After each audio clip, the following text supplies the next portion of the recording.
Okay, thank you for your patience. I'm really sorry, but I don't think that anyone would have suspected that it would have taken me almost 3 hours to get here from Boston.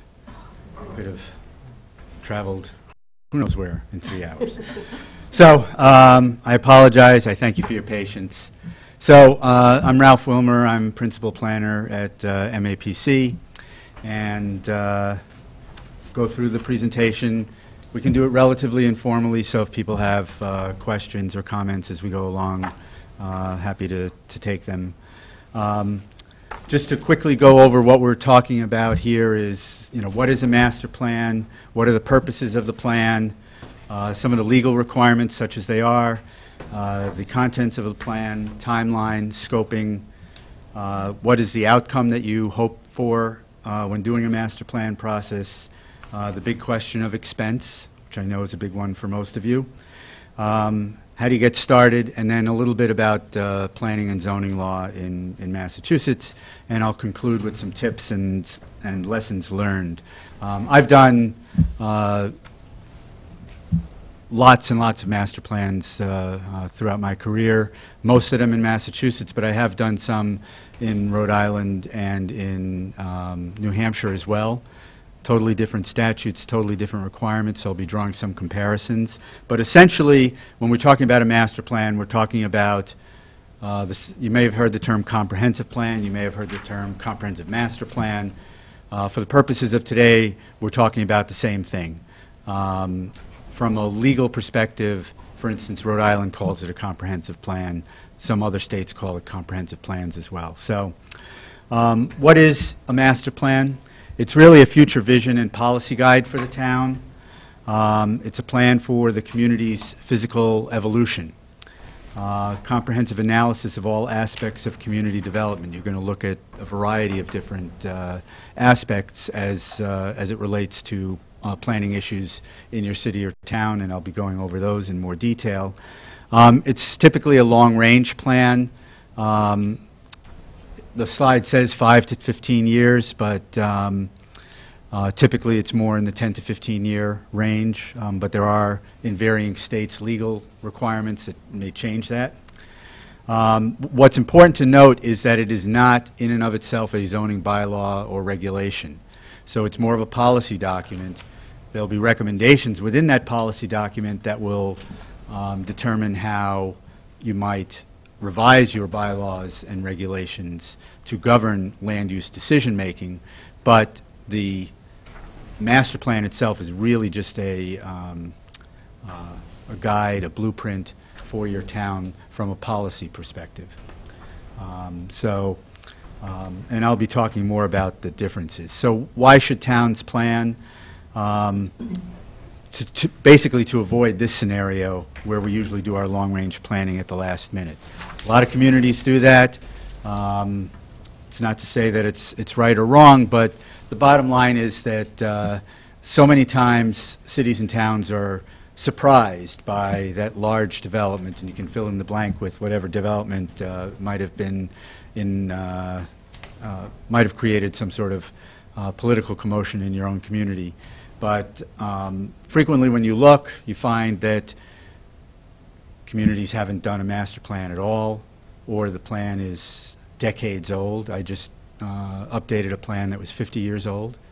So there wasn't a whole lot that I could take from that plan and bring forward because things have changed a little bit in the last 50 years.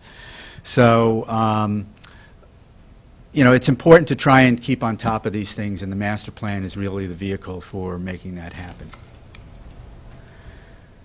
Helps communities by managing growth and change, really identifying what the issues are that may affect growth and change, and providing for orderly and predictable development. And the master plan does that to some extent, but it's really your regulations that may have to change to help make that happen in a more definitive way. Protecting environmental resources and open spaces, setting priorities for developing and maintaining infrastructure and public facilities. This is a very important piece, and I'll be talking more about that as we get into the rest of the presentation. Strengthening local identity. We hear a lot about local identity, community character, things along those lines, and those are the kinds of things that master plans try and focus on. creating a framework for future policy decisions. So the hope is that the master plan is the document that guides all land use boards in their future decision making. So not just the planning board, but Conservation Commission, Board of Health, and other boards and commissions that you have in your particular community. Promoting an open and democratic planning process. We'll be talking about public outreach as being an integral piece of the whole planning process and how that can happen and what the options are for doing that. And then providing guidance to landowners, developers, and permitting authorities. So the master plan should really speak to everyone involved in land use decision making. So it's going to be the citizens at large within your community, certainly your boards and commissions, but also property owners, developers, so that they understand what the parameters are for developing land within your community. You know, the goal is to hopefully create an environment where you've clearly told developers what type of development you'd like, where, and to similarly identify areas where new growth or development or expansion of growth is inappropriate because of resources or infrastructure availability, things along those lines. And again, we'll talk more about it as we move along.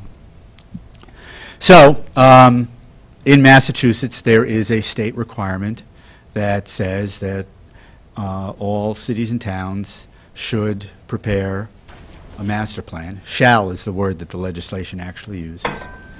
It's MGL Chapter 41, Section 81D. And the planning boards are the entity that's required to move the process forward. So, the statute then goes on to list all of those elements that are required in the plan, goals and policies, which are sort of the overarching goals that sort of guide what happens in the rest of the chapters, land use, housing, economic development, natural cultural resources, open space and recreation, services and facilities, circulation, and then the big one, implementation. Now, communities may vary in terms of how they do those things and how they group those together, and there is some flexibility. But the real bottom line is that even though the statute says shall, the real operative word is may.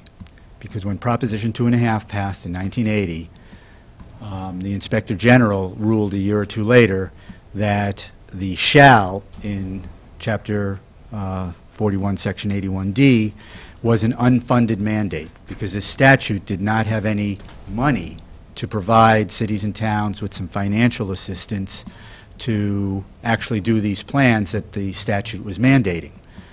And Proposition 2.5 wasn't helping matters any. So the Inspector General ruled that it was an unfunded mandate, which essentially changes the word shall to may. So having said that, a lot of communities still do master plans, some more regularly than others. But at the same time, over my career, I've worked on plans that were updated after 5 years of being done. I've revised and updated some that were 20 years old, and as I mentioned, I've done one that was 50 years old, and then I've done the first master plan in a community. And it doesn't matter whether you're a hill town in the Berkshires or you're Boston, the same issues prevail. Boston is embarking, as we speak, just now, on its first master plan in 50 years. So, I mean, they've had a lot of other neighborhood plans and so on and so forth. It's not like they've been sitting around not doing any planning, but there has not been a citywide master plan in Boston for 50 years, which is pretty astonishing. And if you compare it with other comparably sized cities, whether it's Philadelphia, Chicago, whatever, they've done plans more recently than 50 years. So, as I mentioned, there's a wide range of latitude, especially since this is a may instead of a shall, in terms of the contents of the plan. And some communities will put the open space with the natural resources. Some people put some towns put the recreation in with the other infrastructure and public services section. it doesn't matter as long as you cover those things because they're important issues to cover. But then a lot of other communities add on additional things. I worked in one community where there were 4 very distinct villages that were established as a result of growth during the Industrial Revolution. And each of those 4 villages had very distinctive characters, distinctive character that differentiated them from one another. So we added a chapter on the 4 villages. Neighborhoods, sometimes residential neighborhoods have a particular character that communities want to address in their master plan. Smart growth techniques is another chapter that some communities add so that they can start to look at some of those tools and techniques that communities have used over the years. Energy, whether it's energy conservation, energy that the town or the city may use in terms of heating and providing electricity to its own buildings, but also energy in terms of how energy is provided to the citizens and to the businesses in the community. Climate action and sustainability are things that are becoming more important, particularly in certain communities. So I was working on a plan in Marshfield, and they had a whole separate chapter on sustainability and climate change adaptation. So we're seeing a lot of that. Education, usually at least the educational facilities, the schools themselves, are addressed in the Public Services and Facilities chapter. But there are some communities that want to address the provision of educational services to the citizens and the children as part of the master plan.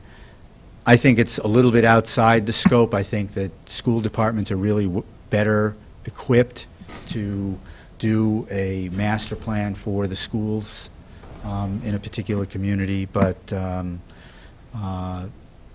there are communities where that's very important and they want it addressed in the master plan. Governance, that can be an important issue, especially if you see that there might be some changes down the road. I was working in one community that was in the middle of changing from a Board of Selectmen to a town council form of government in the middle of the master plan, so we wanted to make sure to address that. I was working recently in a very small community, 7,500 people, and the Board of Selectmen were pretty much running everything. So the Board of Selectmen had to meet weekly just to deal with day-to-day town business because they didn't have a town manager or a town administrator.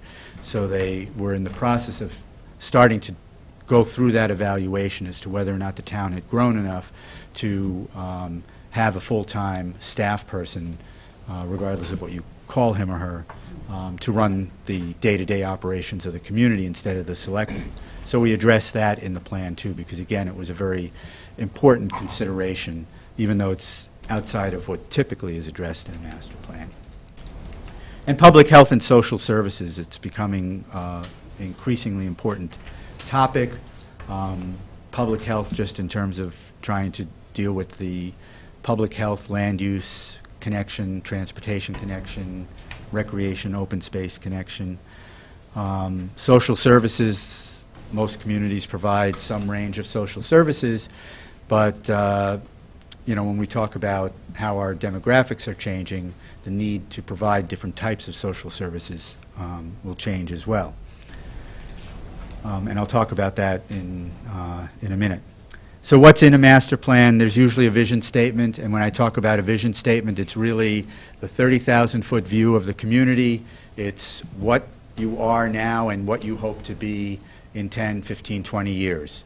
It shouldn't be more than a paragraph.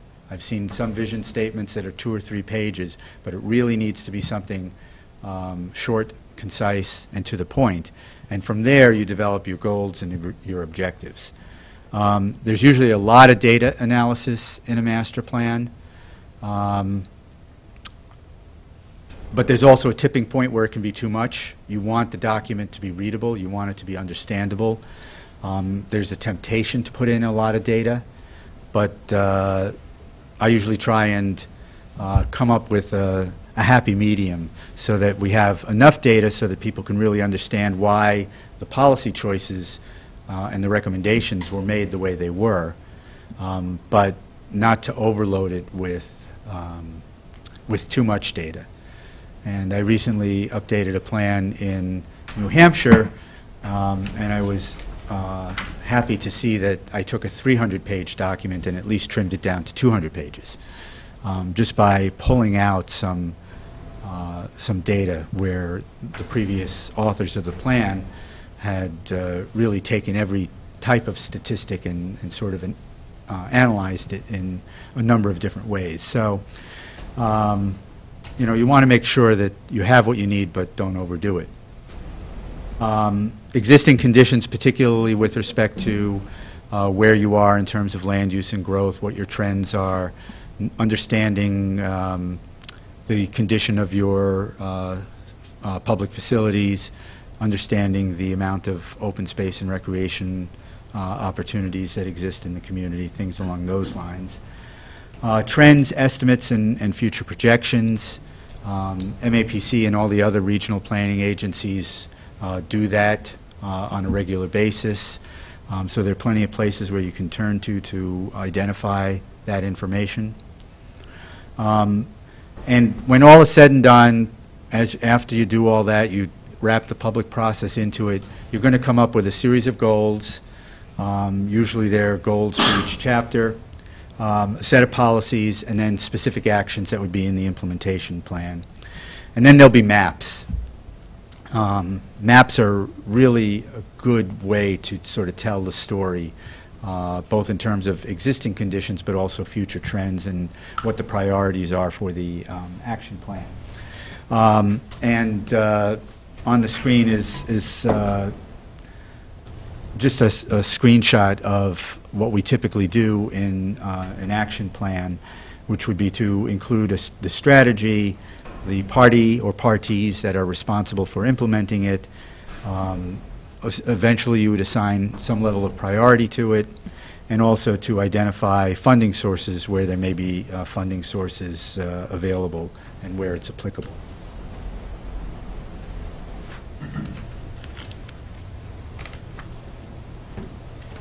So there are a lot of emerging issues in the planning field that are important to consider as you go through the planning process. First and foremost is the demographic changes.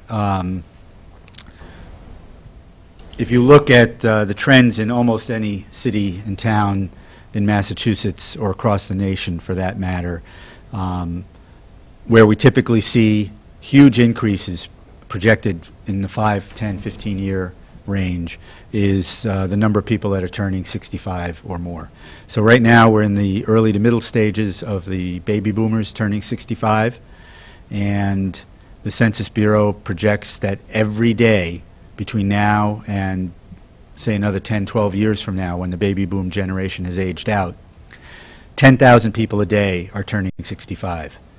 When you take a look at that entire baby boom generation and the impact that that has, that's 79 million people that will be turning 65 throughout that generation. That's going to have huge implications in terms of housing.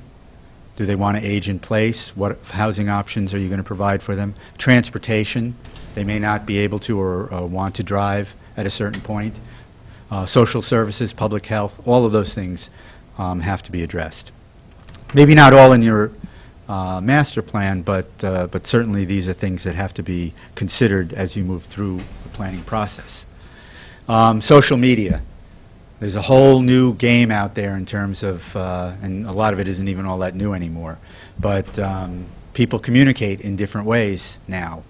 And the master planning process has to be sensitive to that so that you can understand what the options are and how to maximize the benefits that arise from each of the various forms of media, whether they're old school or new social media tools, but at the same time understanding what their limitations are, because some, especially in the social media side, have some benefits and they have, there's some things that they're just not good at. And we'll talk a little bit more about that during the public outreach portion of the presentation. Aging infrastructure. Every 2 years, the American Council of Engineering Consultants does a report card for infrastructure in the U.S. And for the last few report cards, we have consistently been at a C- to D-. The trillions and trillions of dollars that they project are needed across the country just to keep an even keel. We're not talking about expansion, we're not talking about major improvements, but just to maintain some reasonable level of service, it's an astonishing and very, very scary number. And it's only going to get worse. So, you know, I'm sure every town has its list of whether it's a roadway, a bridge, a water sewer line, whatever, that is sort of on the danger list because there may be some imminent problems. More urban lifestyle. You know, it's probably not as relevant here, but with the 2010 census, it was the first time in decades that we started to see people coming back to the cities. It was the first time that Boston saw an increase in its population after decades of decreases. And we're seeing that across the country. And there are a variety of reasons for that. Transportation access, people not as interested in having cars, looking for more of an urban lifestyle where everything is within walking distance, including their jobs, so on and so forth. So development near transit is another big trend that we're seeing. And we're seeing those out in the burbs, too, where communities are looking to do transit-oriented development. And we can talk about that a little bit more later, too. But concentrated development near transit stations, whether they be commuter rail, subway, or even large bus depots. Climate change, I mentioned that before. That's an issue that's being addressed. Antiquated zoning. Many cities and towns have zoning that just dates back well into the last century. Chances are it's been updated on a piecemeal basis over the years, and chances are the result of that has been a lot of internal inconsistencies, a lot of conflicting provisions. So, and a lot of communities don't have zoning that incorporates the newer tools and techniques that communities around the country have been utilizing for years. So antiquated zoning is something that we frequently address in the master planning process. Shrinking tax base for local governments. Common goal is how do we increase our tax base? What can we do to attract more economic development within our community? Public health, I mentioned that already, as well as energy. And building codes and materials. So, you know, this ties in a little bit with energy, it ties in with sustainability, but essentially there's a lot of changes that are going to be made to the building codes to incorporate these new standards. Yep. I just think it's an interesting comment to call it a shrinking tax base. You know, is maybe the issue excessive government costs? Well, Discuss that. Yeah, I mean, it could be. Tax base isn't really shrinking. You know, our tax bills go up every year. It's really the other way around. Where how do we control that cost? I mean, Yeah, I mean, I think it's probably both sides of it. One is that communities are looking for ways to build their tax base by enticing more economic development so that they can relieve or increase the tax revenue on the commercial side and perhaps relieve the burden on the residential side.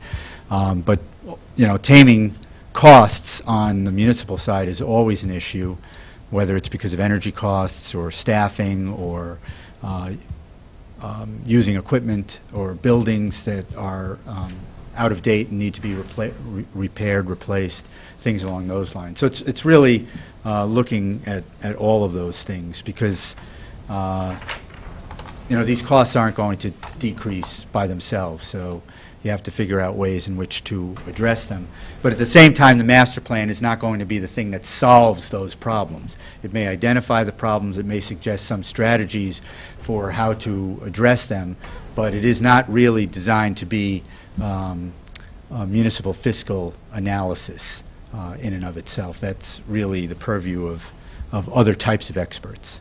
So if I expand on that just a little bit, the master plan is not really to solve problems. It's to identify the issues and then let people know about the issues so you can plan for it. No, I mean, it still is designed to solve some problems. I'm just saying it's not going to solve all the fiscal problems that a community might have. So how long does a master plan take? In my experience, I've seen them range from 9 months to 2 years, but there are a lot of caveats to that. One is local capacity. Less than half the communities in Massachusetts have professional planners on staff, and then some have planning administrators and whatnot to help with some of the day-to-day stuff, but they're really there to help on the administrative side rather than the, actually providing technical planning assistance. Various boards and commissions, some are better equipped to really understand these issues than others, so local capacity is an issue. Who's in charge, and we'll talk about that as well, but is it a planning board that's going to take charge of the process, or will there be a separate master plan advisory committee established? So how many people are going to be involved in that effort? The public process, some communities want to have, everybody could and should have a public process, but some want a more extensive public outreach process, and that takes time for a variety of reasons, and I'll talk about that in a little bit more detail as well. Community characteristics, the size of the community, the makeup of the community and its government, the complexity of the land use patterns.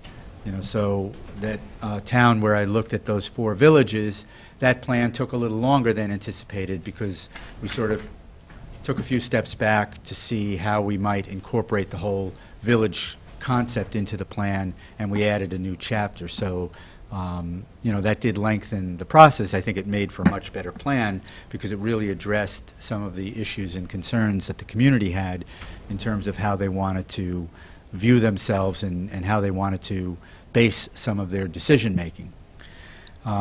So those are all legitimate issues, but you just have to recognize that sometimes incorporating those will take a little bit more time.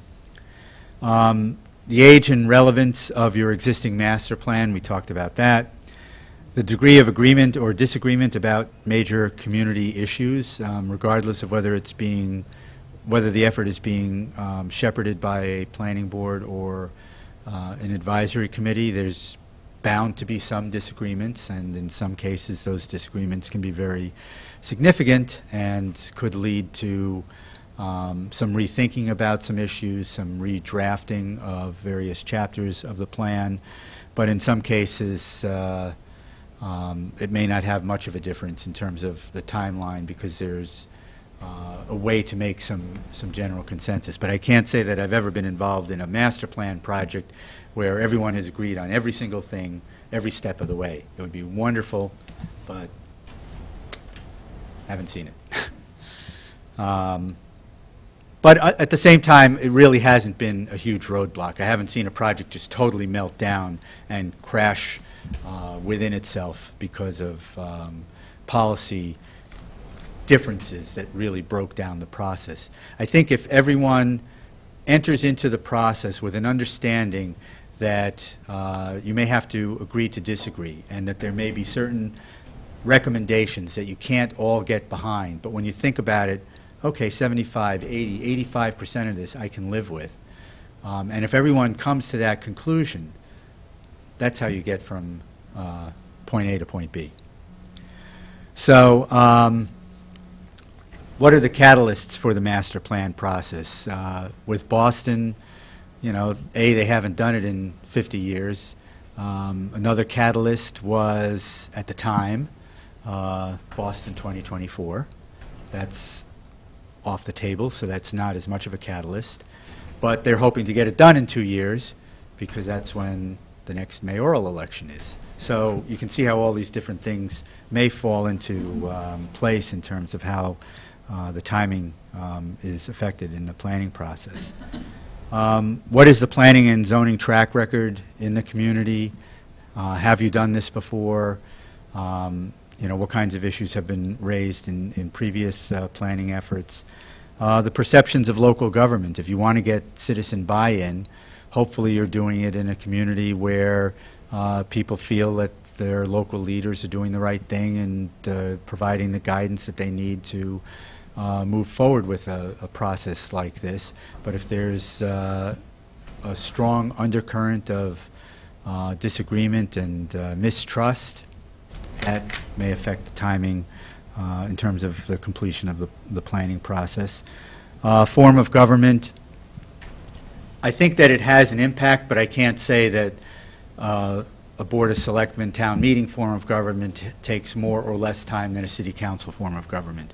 All I'm saying is that depending upon the particular politics in your community, it may affect the timing. But there's no one form of government that I think is more expedient than another.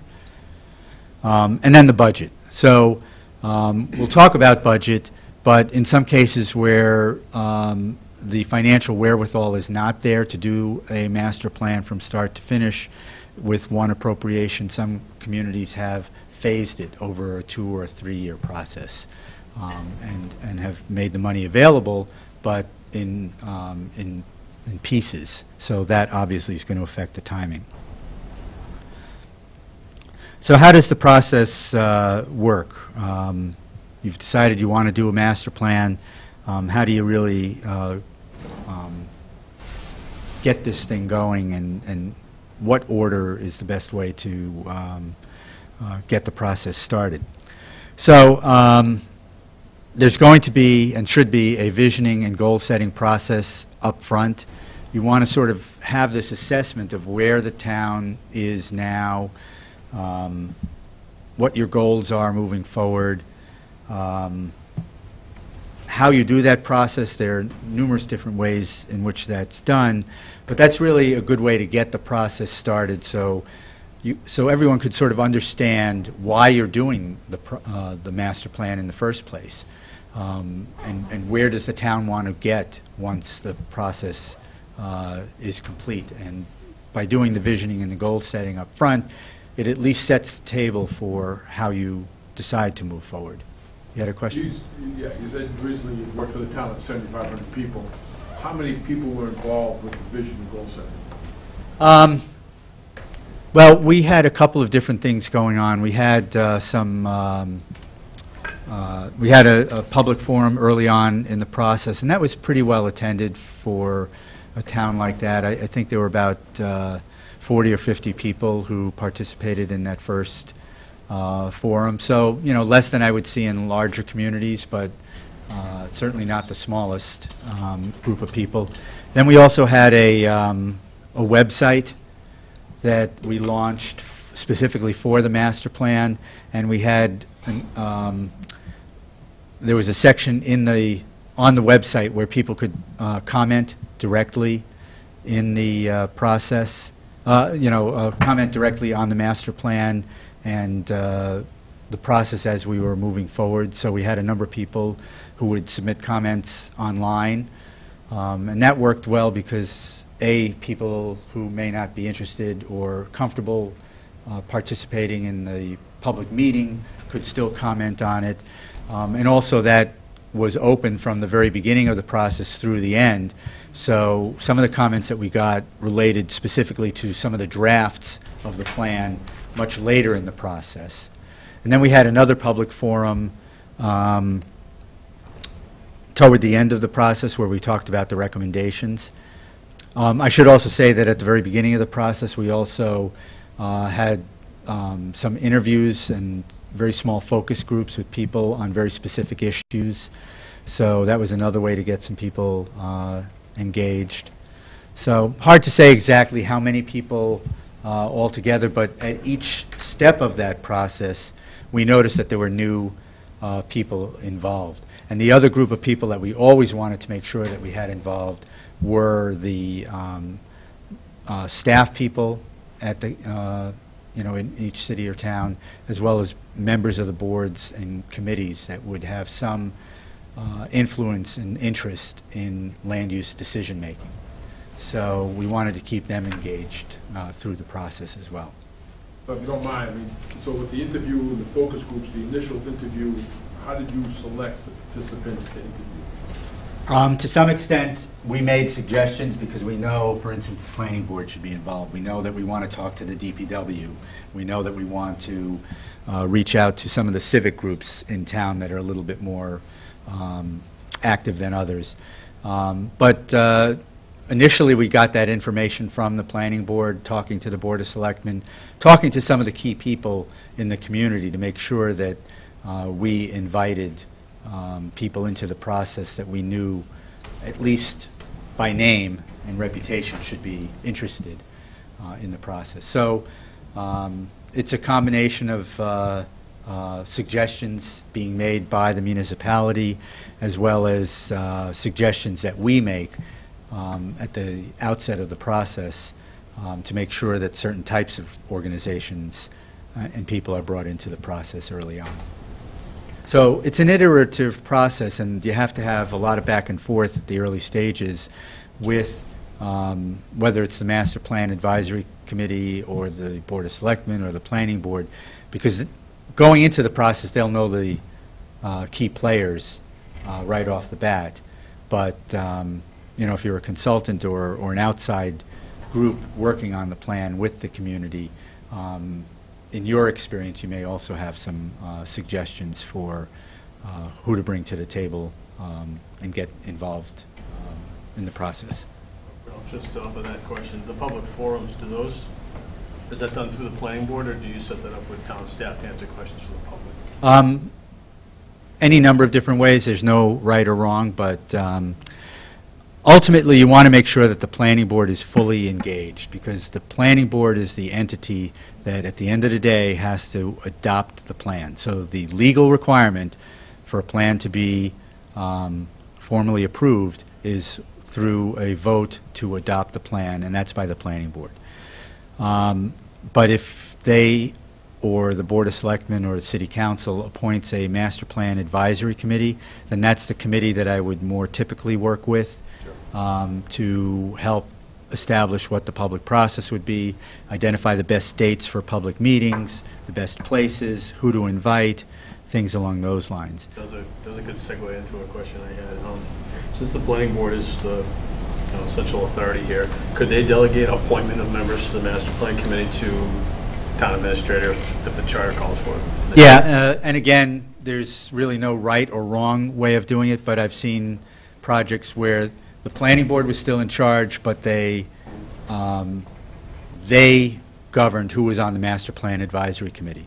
And sometimes it was very informal. They just said who wants to be involved, and people would volunteer. And in some cases, letter and resume were required. Other cases, the Board of Selectmen would do the same thing, or the City Council, or the town administrator. So it really sort of depends upon who the personalities are and what the politics are as to who's going to take charge. But if you're going to have a master plan advisory committee, I would strongly recommend that at least one or two people from the planning board be appointed to that committee, because they need to be able to communicate back to their board.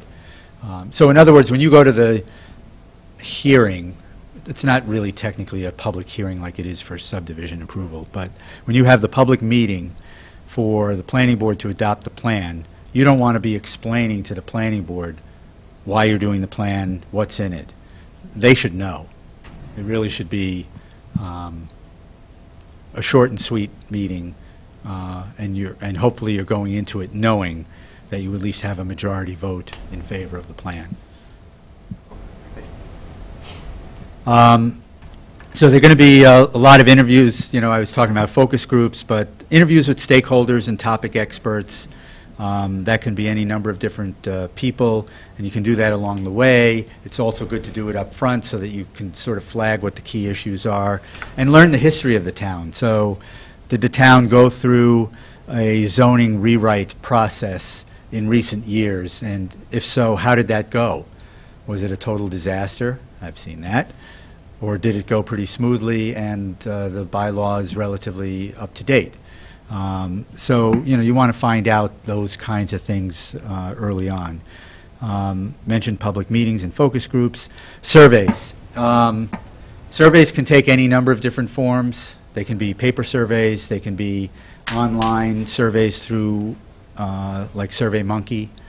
Or if money is available, you can do a scientifically valid survey, whether it be by phone or by mail. And I've been involved in a couple of projects where the town hired a separate entity to actually run a scientifically valid poll.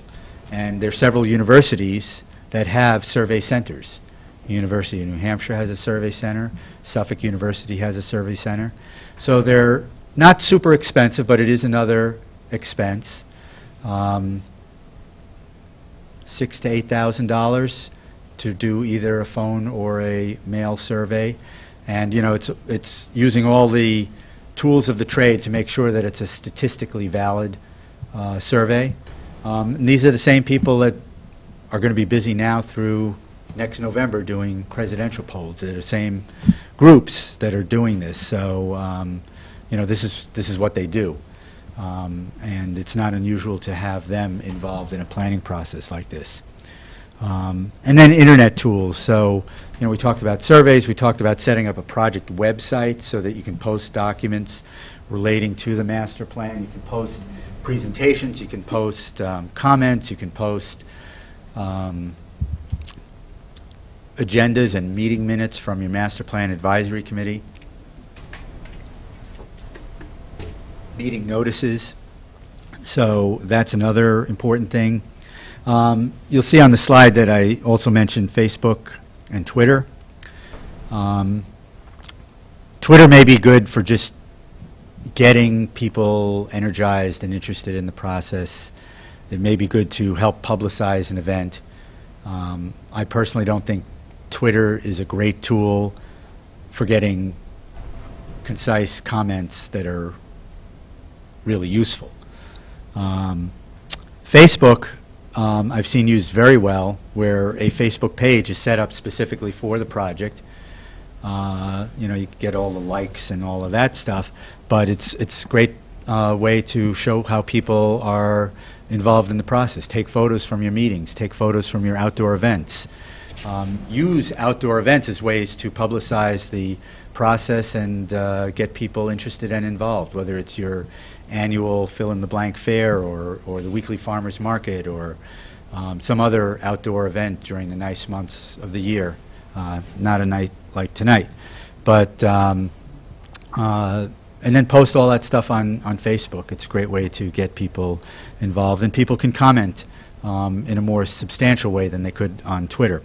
The last thing that I list there is MindMixer. There are a lot of newer web-based tools that are out there that cost between hundreds and thousands of dollars, and they're specifically set up to engage the public in review and comment of certain concepts, and people can build off of what other people say and comment on.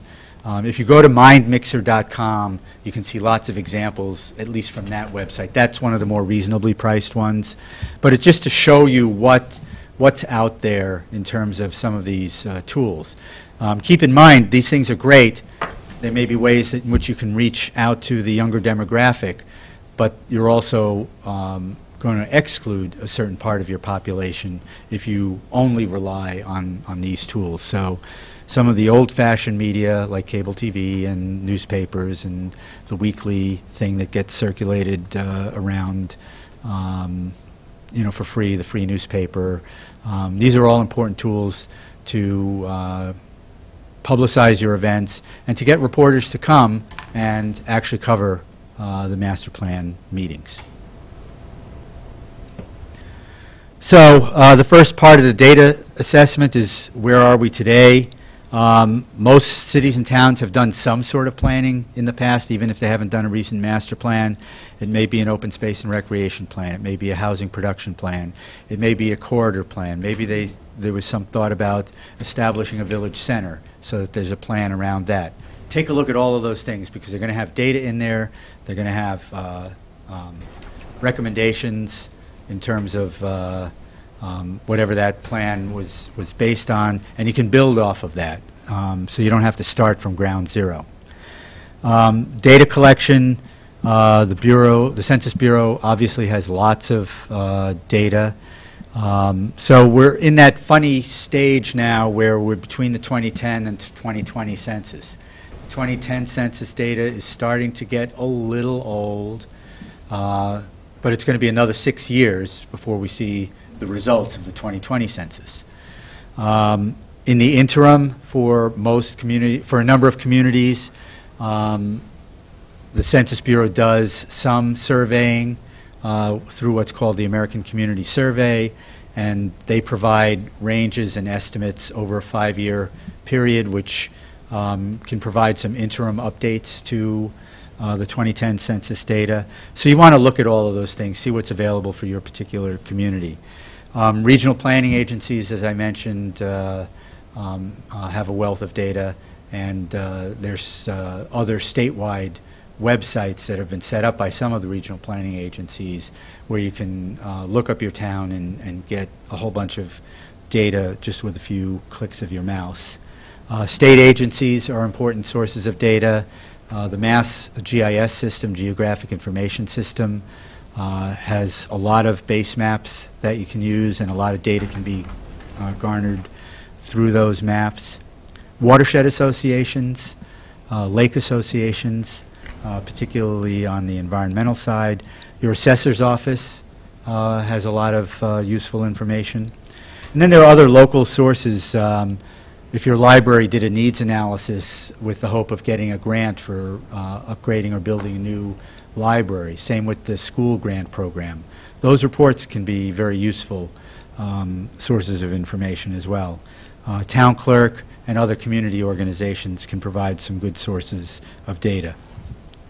So you're going to look at the trends, you're going to look at the estimates, you're going to want to see to what extent you can project population growth, demographic changes, land use changes over the next 10 to 15 years. Where are we going given the existing policies and trends?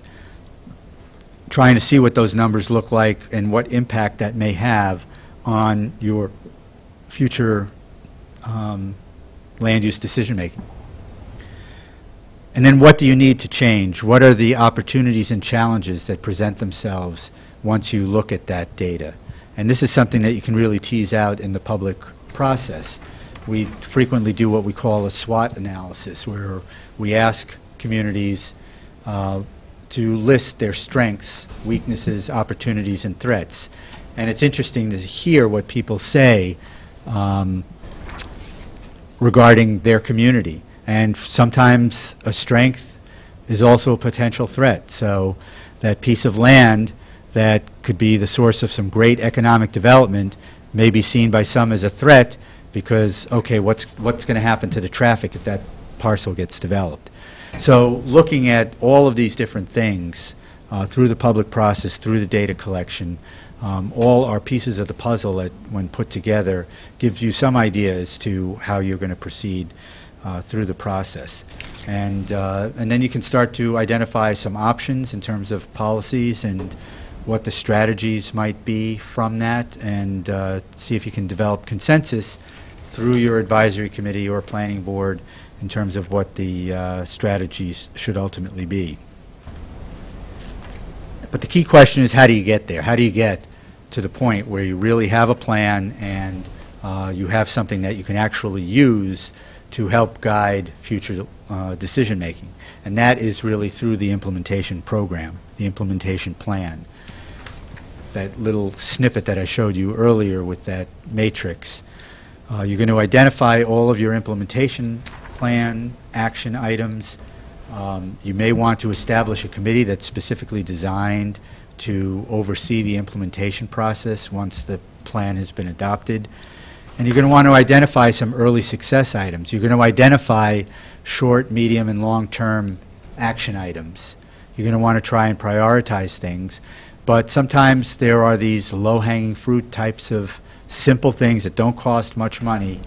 You know, maybe putting up a few signs in downtown that show people the way to get to a network of walking trails. And you just put up a couple of signs, people see them, people recognize it, and you've implemented a recommendation in your plan without much time, without much money. But as simple as that is, it provides some momentum for you moving forward. So all of these things are important when you throw everything together. So in terms of the outcomes, you're looking to have an adopted plan.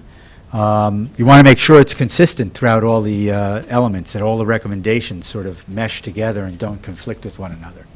You had a question? Yeah, well, actually leading into this slide too, but, so who's going to comprise your implementation committee? What have you seen? Sometimes it is the same master plan advisory committee, and sometimes it's a totally new committee, and sometimes it's a committee that's got some old and some new members.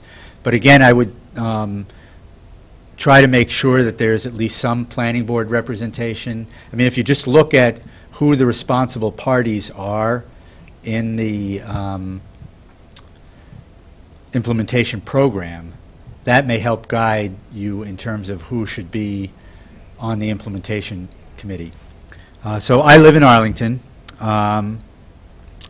We just completed a master plan in Arlington a few months ago, and I was just appointed to the master plan implementation committee. I have my first meeting tomorrow night.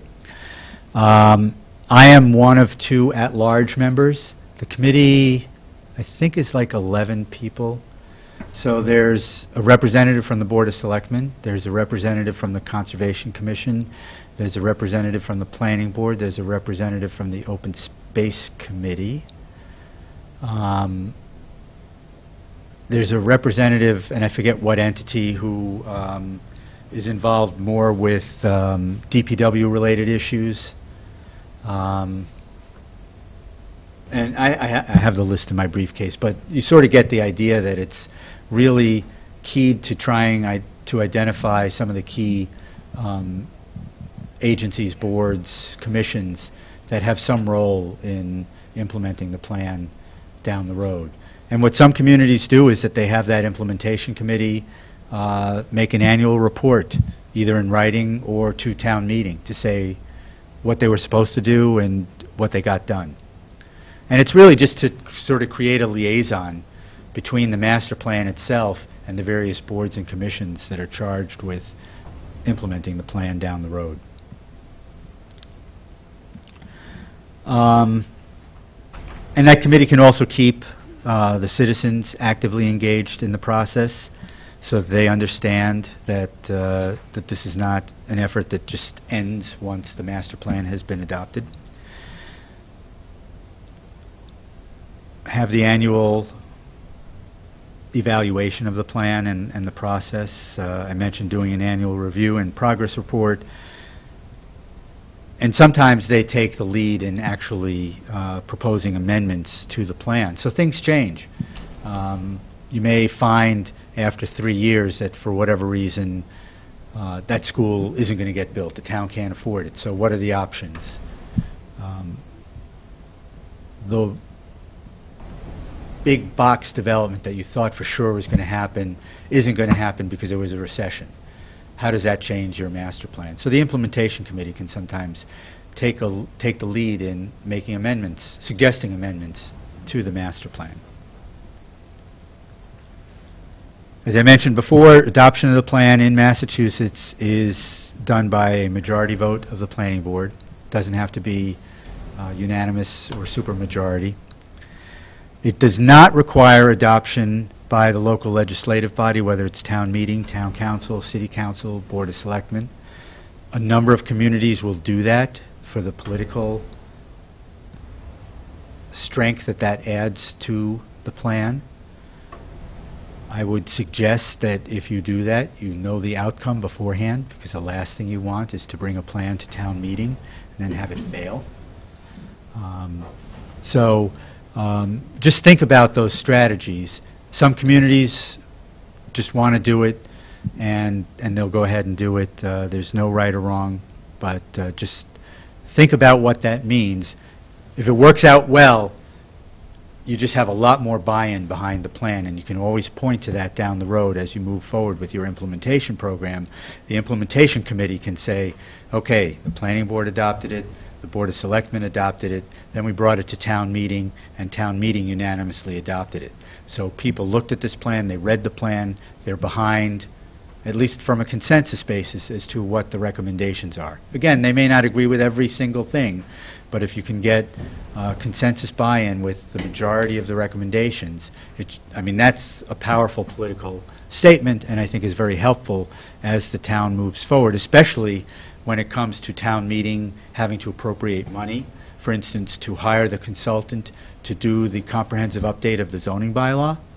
If you have several dozen recommendations for amending the zoning bylaw in your master plan, and you have this political backup that you've achieved through a good process, then it becomes a little harder for the selectmen to say, well, we're not really sure about this because we don't know what's going to happen.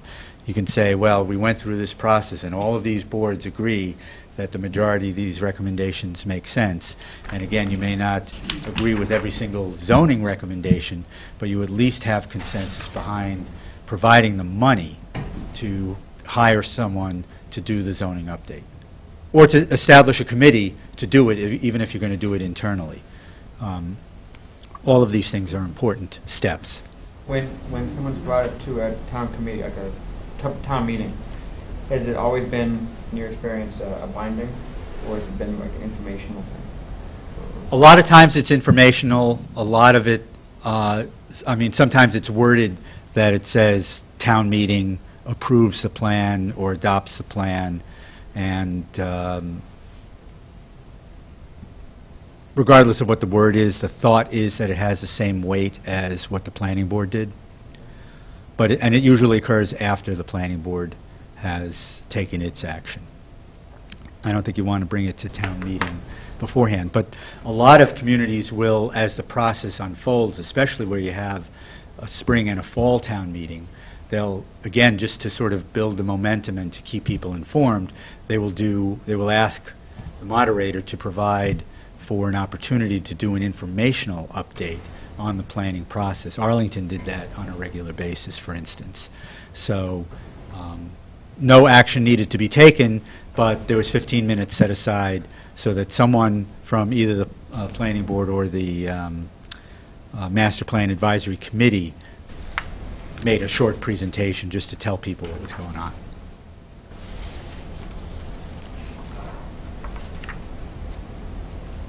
Okay, the question about hiring a consultant. It's not essential. There are pluses and minuses to both approaches. So the advantages of having a consultant is that the consultant brings experience in community planning, training, technical analysis, advanced mapping capabilities, brings fresh ideas and awareness that, of what other communities are doing, not just in Massachusetts but around the country, provides access to data sources, offers objectivity and political neutrality, and sometimes the consultant is called on either knowingly or unwittingly to be the whipping post for bad decision-making that might have occurred in the past, and you know, you just learn to not take it personally. But that political neutrality can be important from time to time, because and just the fact that new ideas are brought to the table by someone outside, regardless of who it is, but having an outside entity brings a different perspective that may be beneficial.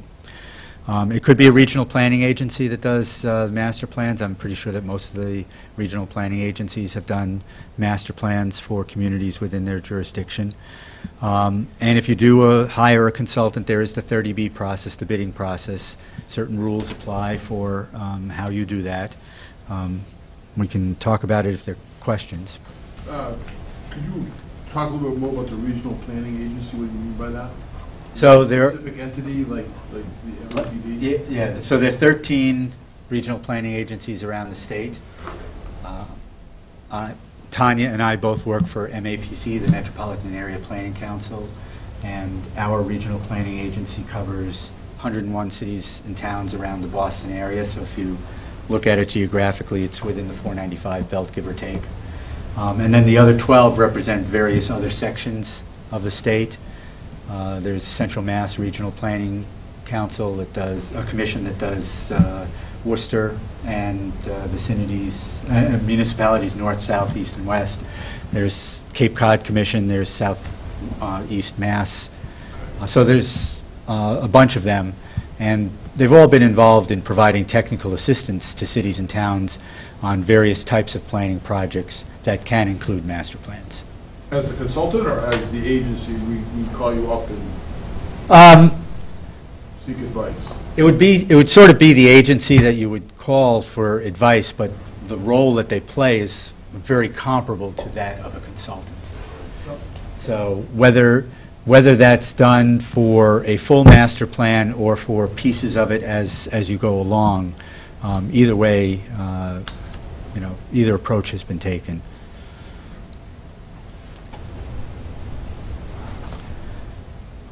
The costs vary. It depends upon a variety of factors, such as how long, how many meetings are you going to be involved with in terms of the steering committee or the advisory committee or the planning board, how long is the planning process itself, how many public meetings are you going to have, is there going to be a survey or not, what's the geographic area, the complexity of the issues in a particular community, the form and the content of the plan. Are you going to want to include some of those quote-unquote extra elements like public services, public health, energy, sustainability? Will the scope of services also include specific recommendations for zoning changes? A lot of times, as part of a regular master planning process, I would suggest that zoning is one of the things that's on the table. But a lot of master plan processes will result in sort of general recommendations about what should be done. But sometimes I've seen scopes for master plan projects that also include provisions for very specific recommendations, so that the scope would include draft language for zoning recommendations. So that's one of the variables. But generally, they cost between $75,000 and $150,000. I think we're getting more and more to the higher end, because I think communities recognize the importance of having a process that's not done in 6 to 9 months, and that there has to be a strong public outreach component to it, and that takes time and money. So to get started, oh, yep, Sorry, that's okay. only because my town's elected not to hire a consultant. You Okay. mentioned there's some advantages and disadvantages, so I'd get to hear some disadvantages. Okay, so I mean, if you're doing it in-house, the advantage obviously is cost, and that's probably the biggest advantage. The disadvantage that I find is probably the most prevalent one is time. If you are in a community where you have a planning staff, meaning more than one person, that gives you a little bit more luxury in terms of being able to assign someone at least some portion of their time to working on the plan. All too often, a lot of communities have a planning staff of one, and maybe they have an administrative assistant as well, but that one planner has to do all the other legally required things, such as the permits, whether it's special permits, subdivision approvals, things along those lines.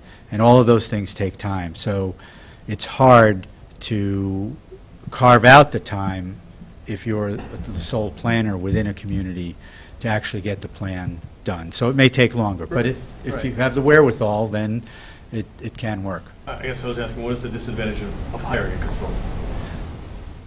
I think the biggest one is probably the Just the cost. cost? Yeah. That's what I thought. And hopefully the arrangement works out, and hopefully there's a good working relationship between the consultant and the community, and it doesn't break down for whatever reason.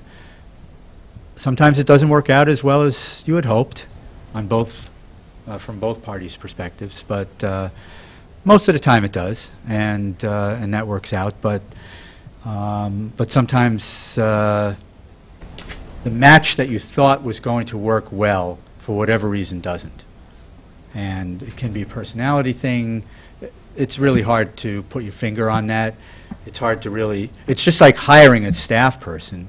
You know, you go through an interview process and you think you have made the right decision, and sometimes hiring decisions don't work out the way you hope they would. But, you know, more often than not, it works out fine. So I think the cost is probably the biggest disadvantage. And I don't want to underestimate that. That's a significant reason why communities may try and do it in-house.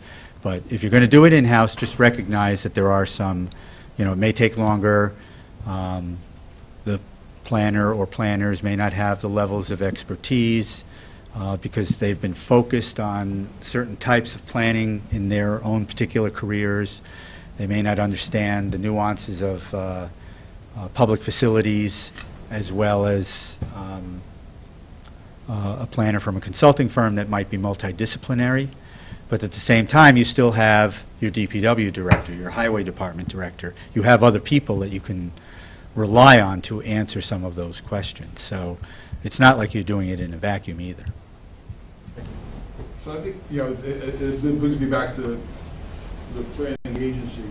So the reason why I'm here is we're planning the plan, right? We have to plan how we're going to do the plan. Right. And so can we go to that agency to say, what is the template? What templates do you have online? Or what templates have you developed over the years as the agency, and come give a presentation to the planning board so we can... That would be one way of doing it. There's certainly, I mean, there are plenty of master plans that are out there nowadays, and even if you know of cities and towns that have done master plans, you could probably just find them on their website. But if you're thinking about at least starting to see what a regional planning agency might be able to provide for you in terms of information, you could contact them, and they can certainly put you in touch with communities that have done it, and you can learn from them how they did it.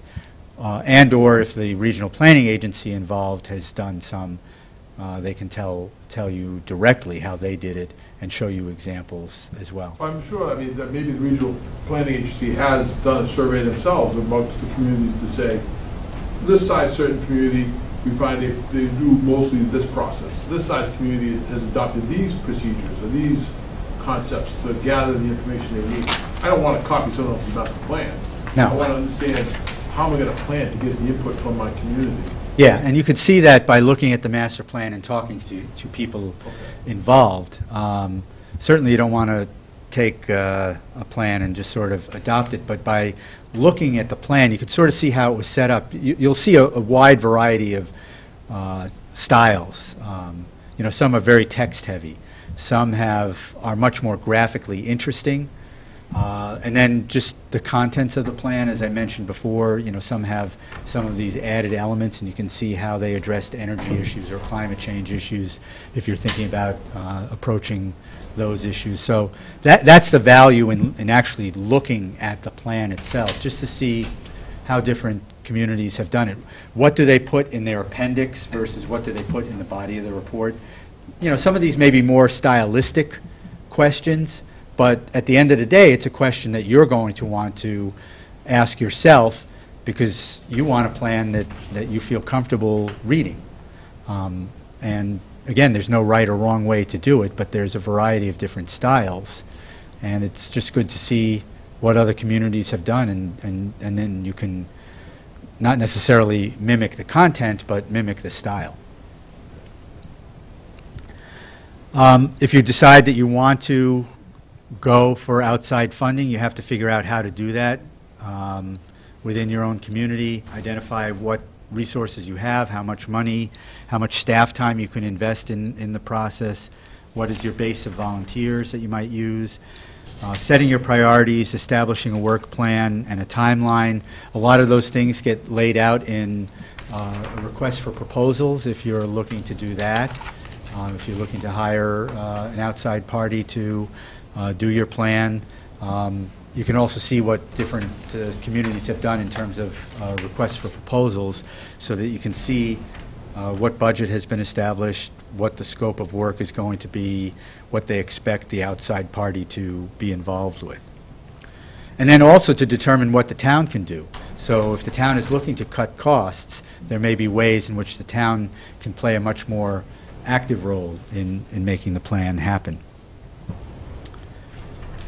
We talked a little bit about already who's going to take charge of the process, whether it's the planning board or the steering committee.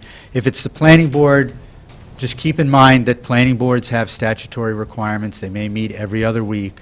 They are busy. And your choice is, if the planning board is in charge, is that either they carve out time at each of their meetings, or at least one of their monthly meetings, to talk only about the master plan, or they have to agree for a 1 to 2 year period to set aside, to actually do a separate meeting. And that's a significant time commitment. So just understand that that's the trade-off that has to occur if the planning board's involved. In my experience, the plan goes smoother when you have a separate steering committee, because you don't have those other issues to deal with.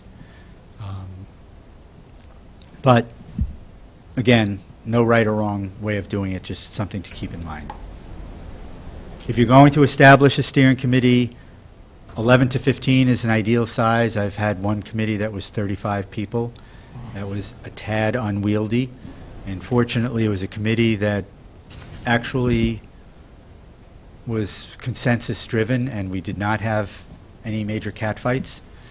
But it's better to have a smaller committee. And if you find that you have like tons of people who really want to get involved, set up subcommittees. And we've done that in some committees, communities. So we have the overarching steering committee or advisory committee, and then topic-based subcommittees. So maybe a public outreach subcommittee, and they would take charge of making the recommendations for how the forums are handled and where they're done, and deal with the logistics. Or an economic development, housing, land use, have topic-based subcommittees, and that way you can still get everyone engaged, because you don't really want to turn people away if they've come to you and say, hey, we're interested in this master plan. On the steering committees, have you seen it where they're basically just a advisory group that kind of steering, kind of just, yeah, it's going this way, vote on particular issues as they go along with there, or they have the members themselves have specific taskings within the development of the plan? Both. Both?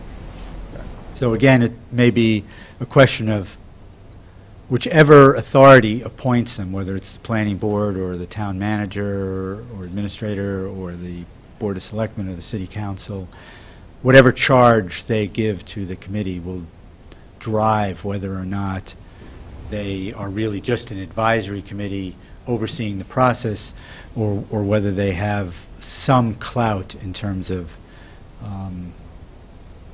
driving the process, interacting directly with the consultant if there's a consultant involved, things along those lines. Just to touch on your ideal range, 11 to 15, is that based on kind of Arlington? Or? Not just Arlington, but... I know, but that size? Yeah. I found that, especially if you get a little closer to the 15 range, you can accommodate most of the boards and committees that you'd want to have involved in the process, while still inviting some community group representation or citizen at large representation into the process. If you're in the 9 to 11 range, the danger is that it's only city or town officials, which isn't terrible, but I think that you run the risk of some objections being raised because it's too internal. So it's the composition of the board, you want to be more diverse than just some elected officials. Right.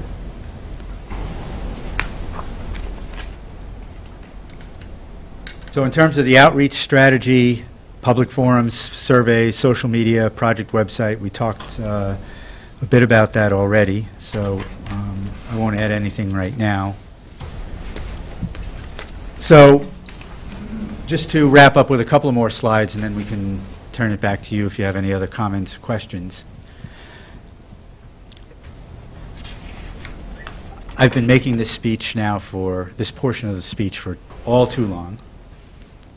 But for more than 20 years, we've been trying to amend the planning and zoning statutes here in Massachusetts. I've been involved with these efforts over the years, not as much now as I have been in the past. The current version is called the Act Promoting the Planning and Development of Sustainable Communities. It more definitively defines what's in a master plan. It talks about a more specific process for approval of the plan. Regional planning agencies would get involved in at least certification of the plan to make sure that the plan is consistent with the regional plan that the regional planning agency has prepared. If certain tools and techniques are used by the community, there are incentives built into the process that will help a community in terms of competitive grant programs, things along those lines. Certain zoning tools and techniques could be used if a community does a plan pursuant to this act. If it's passed, that's the opt-in provisions. Each year we gain more and more support for it, but we still haven't brought it over the finish line. But the reason for this is that Massachusetts has consistently ranked last. If you look at the planning legislation throughout the country, Massachusetts planning and zoning laws are the most archaic around the country. Despite our reputation for sort of being a liberal state and sort of out-of-the-box thinking in a lot of ways, our planning and zoning statutes are behind the eight ball. They're archaic, very difficult to work with. If you're familiar at all, if you have to deal with the zoning statute, you may know that there's one section of the zoning act that is a 100-word plus run-on sentence that has made lawyers rich for decades, but has done very little else. Yet we can't get this fixed. So it's those kinds of things that we're trying to reform. In contrast, Rhode Island, in a 4-year period in the late 80s, early 90s, amended their statutes to require comprehensive plans that were prepared. The contents of the plan was outlined. The plans had to be updated every 5 years. They were to be reviewed by the state agency, state planning agency, and approved by that state agency, and they provided money for the cities and towns to do their first plan. And then after that, they revised their zoning statute to allow cities and towns to do all the things that they needed to do from a zoning perspective, to use all the tools and techniques available to them, but also required that the zoning ordinance in Rhode Island had to be consistent with the master plan that was prepared 2 years earlier. So they were given 2 years to make sure that their zoning was consistent with their plan. A bizarre concept, but one that we don't have here. And then they updated their subdivision statute. And they did that all within 4 years. There was a blue ribbon committee that was established to oversee that effort. They all agreed to disagree to some extent, but they came to consensus, and in 4 years they were able to do it. And it's beyond me why we can't do it here, but we don't have enough time to talk about that. So lastly, tips and lessons learned, and I've already touched on some of these already. But master plan committees need people with different opinions, backgrounds, interests. It's always interesting to me when I do a public forum. One thing that I like to find out is how long have people lived in the community, and where do they live? Sometimes we'll put a map up and they put pins where they live and where they work. And frequently we get people who are relatively new to town, but not so many.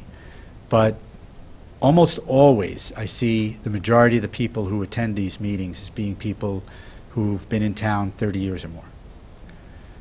You want to try and get some diversity in that, and that's why these different tools and techniques for getting the public involved are important, and maybe that points to a need to really get some social media involved in it to get the people who've been in town for shorter periods of time.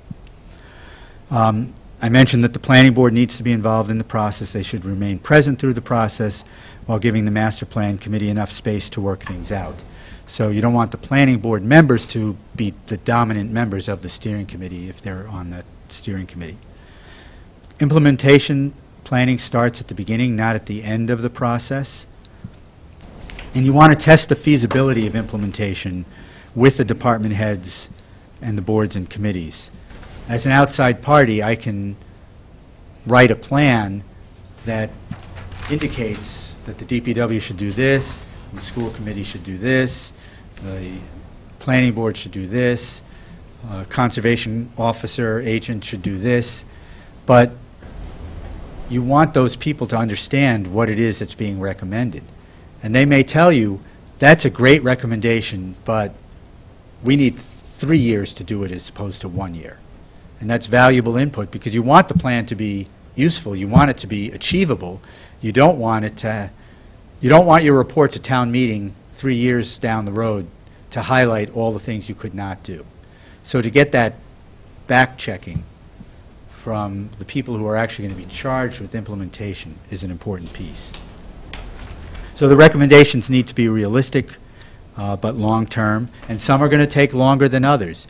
It may be a high priority to make a certain roadway improvement, but because of the nature of roadway improvements and the expense involved, high priorities can take a long time.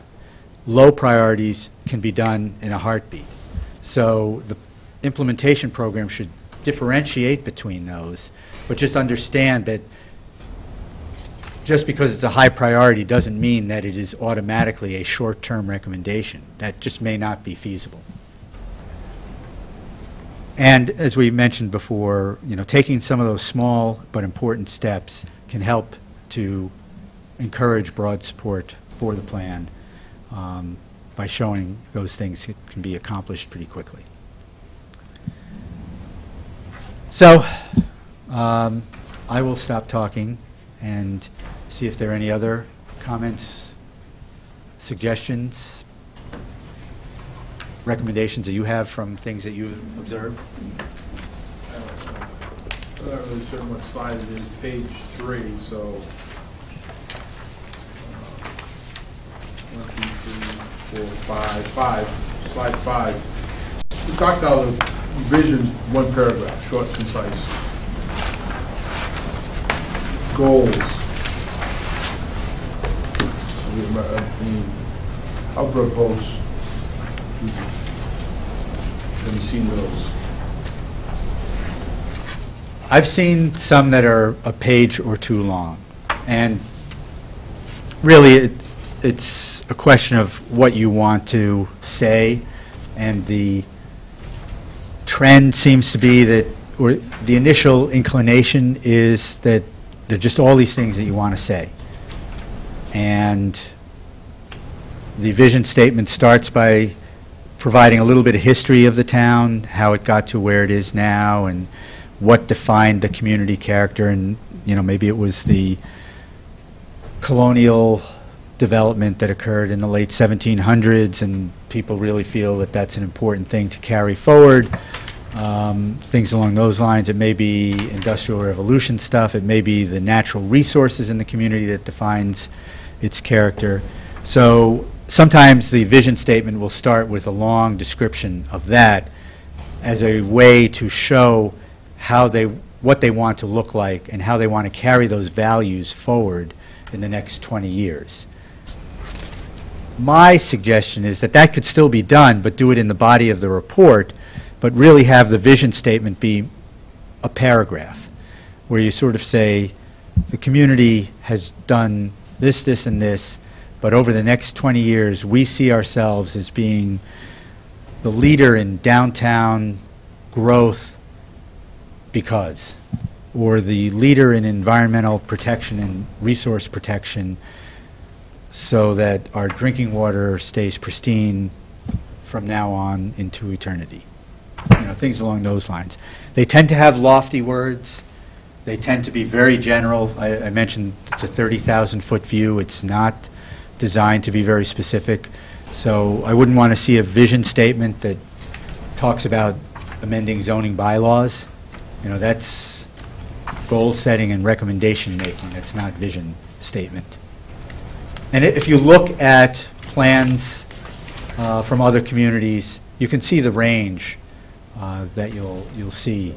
And sometimes they get written as a result of the public process, that first public forum that you might have where you focus on strengths and weaknesses and other words that are used to describe the community as a way to build a vision statement.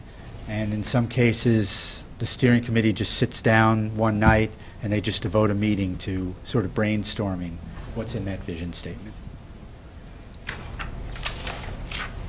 There's a lot of different pieces to this, and there's a lot of different parts of the process, and community involvement is integral to all this stuff, but is there key things? You know, you can't be part of everything. So what would be the key things you think for community involvement to be part of the process for?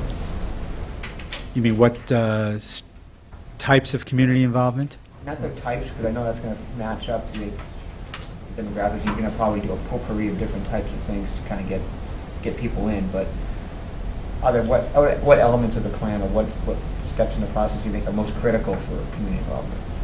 I think the most critical would be something at the early stage of the process that incorporates visioning and goal setting, because that's usually the best way to at least engage the public and help them to understand, to educate them about what the master plan is and why the community is doing it, why the community is taking the time and or money to get involved in this process from the very beginning. And then I would say that the other important phase in which to do it is to have something toward the end where you can sort of truth test the recommendations, or at least the key recommendations of the plan, and make people understand how you got from point A to point B through the process, and see what people think about the direction that the town is going in through its implementation program, the action program. Arlington had a very deliberative process, and they actually did, and Hudson, another community where I did a plan recently.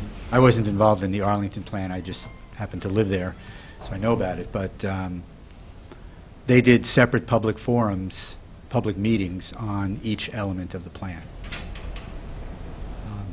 And that can work in terms of really starting to tease out the issues, having some understanding about what goes into the development of each of those chapters of the plan, and opinions about what people think about those resources or whatever.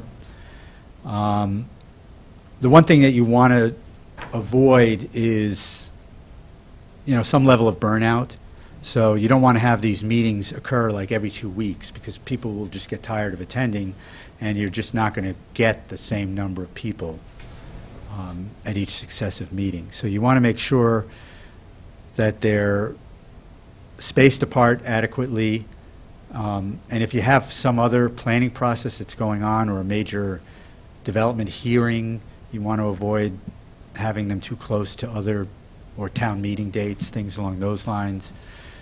So you don't want to burn people out and just have too much public process, because then that may backfire.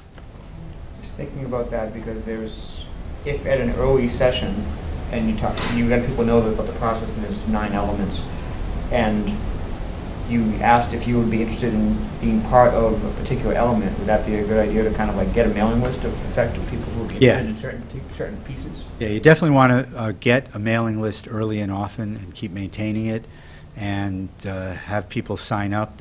You know, a lot of city and town websites now have links where you can just sort of sign up for community news. You can do it specifically for the master plan, and just try and keep people aware of what's going on, so that they at least have the opportunity to get involved at some level at some point in the process. And if you do set up the subcommittees, they can meet with whatever frequency they need to meet at to stay involved and to get whatever work done they see important to them. Sometimes the steering committee can provide a charge for those subcommittees as to what they should do. So in one master plan project that I worked on a few years ago, we had topic area subcommittees, and I remember that the one that was looking at public services and facilities, they took it upon themselves to schedule meetings, and they invited the DPW chief, they invited the police chief, they invited the fire chief, they invited the school committee to just talk about what their issues were. And then they wrote up this summary that was great because it helped tell us as outside consultants writing the plan, this is before I worked at MAPC, what the key issues were, what the needs were. And essentially it was something that we didn't have to do, but those people that were most directly involved in that process were able to collect that information and just hand it to us, and they felt very engaged in the process because they knew that the information that they were providing to us was going to be used almost verbatim because it was so well done. And then once you get to the implementation phase and you start making suggestions for recommendations, it's good to get those people involved as well, those subcommittees, because they can give you direct reaction as to whether or not the wording is correct, whether or not the issue has been properly described, where on the totem pole they'd sort of prioritize the various recommendations.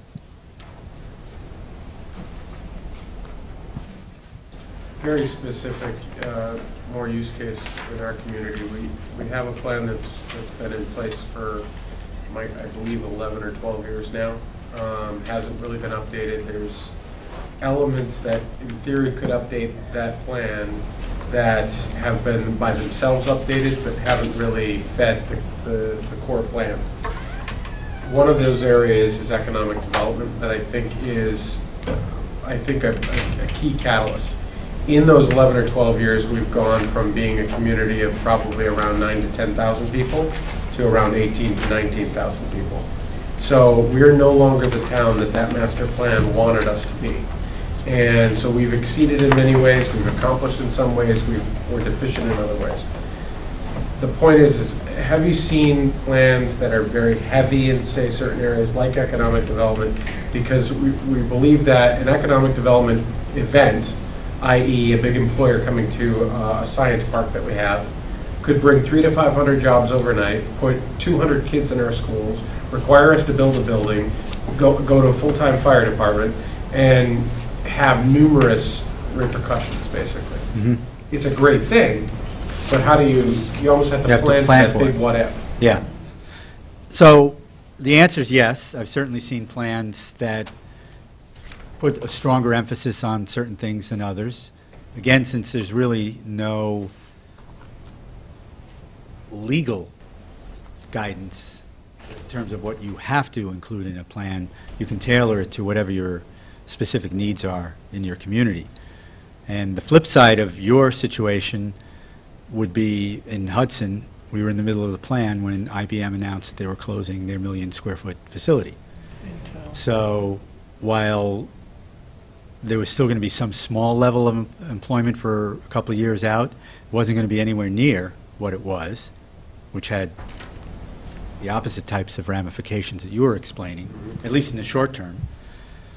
And it's a bigger community, so it might be better capable of absorbing some of those losses than a 9,000 or 10,000 person community or 15 or 18 person community. But then the other big elephant in the room is that 1 million square foot facility, and what do you do with it, and how do you market it, or how do you market the site even, regardless of whether the building stays or goes. So those are other issues that sometimes come into play when you're in the middle of a planning process that are not foreseen when you started. Do you have any guidance as to towns that you've seen that were very focused, or that their master planning process was very heavy or focused on economic development? Watertown might be one, because they did an economic development plan prior to them doing their comprehensive plan, which was just completed. And in that comprehensive plan, they identified areas that are expected to transition. I forget the exact word that they used, but there were 5 areas in Watertown where, because of economic and residential growth, areas that were going to be transformed. So if you're familiar with Watertown, Arsenal Street, where the Arsenal Mall is, where Athena Health has a huge facility, that was one of the areas that was likely to transform, and the plan identified that whole corridor as being an area to transform. And in part, that was because the town knew that there was certain things that were in the pipeline, some things that were already identified in that economic development plan that was done 3 years prior. The first hotel in Watertown is being built on Arsenal Street.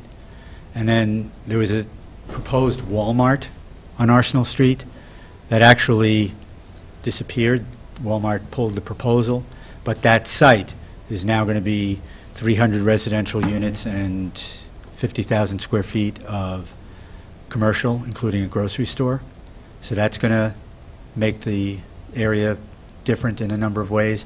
And then further down on Arsenal Street, there's another similar mixed-use development with maybe 200 or 300 units and a smaller amount of retail. But so all of those things are happening there, as well as Watertown Square and a couple of other things. So that's one plan that I think maybe emphasized economic development a little bit more, just because of what they knew was happening.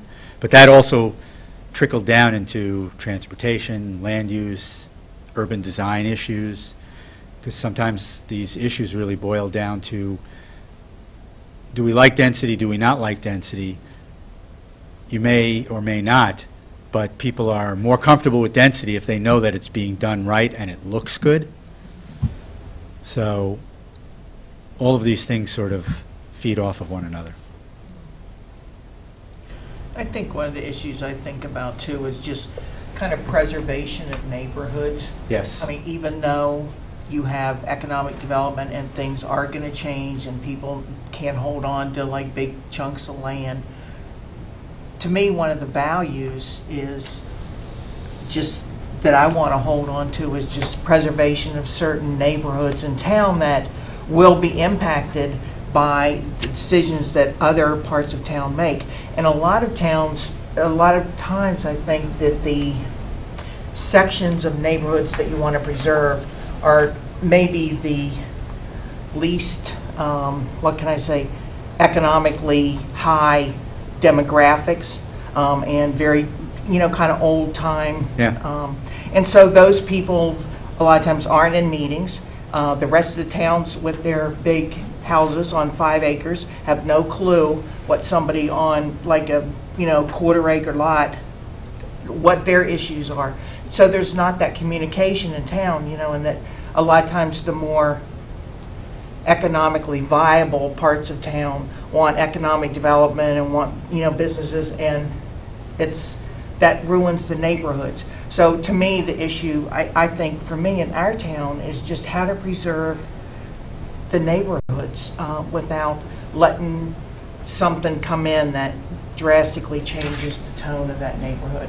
Yes, and that's an incredibly important point that has to be recognized in most communities.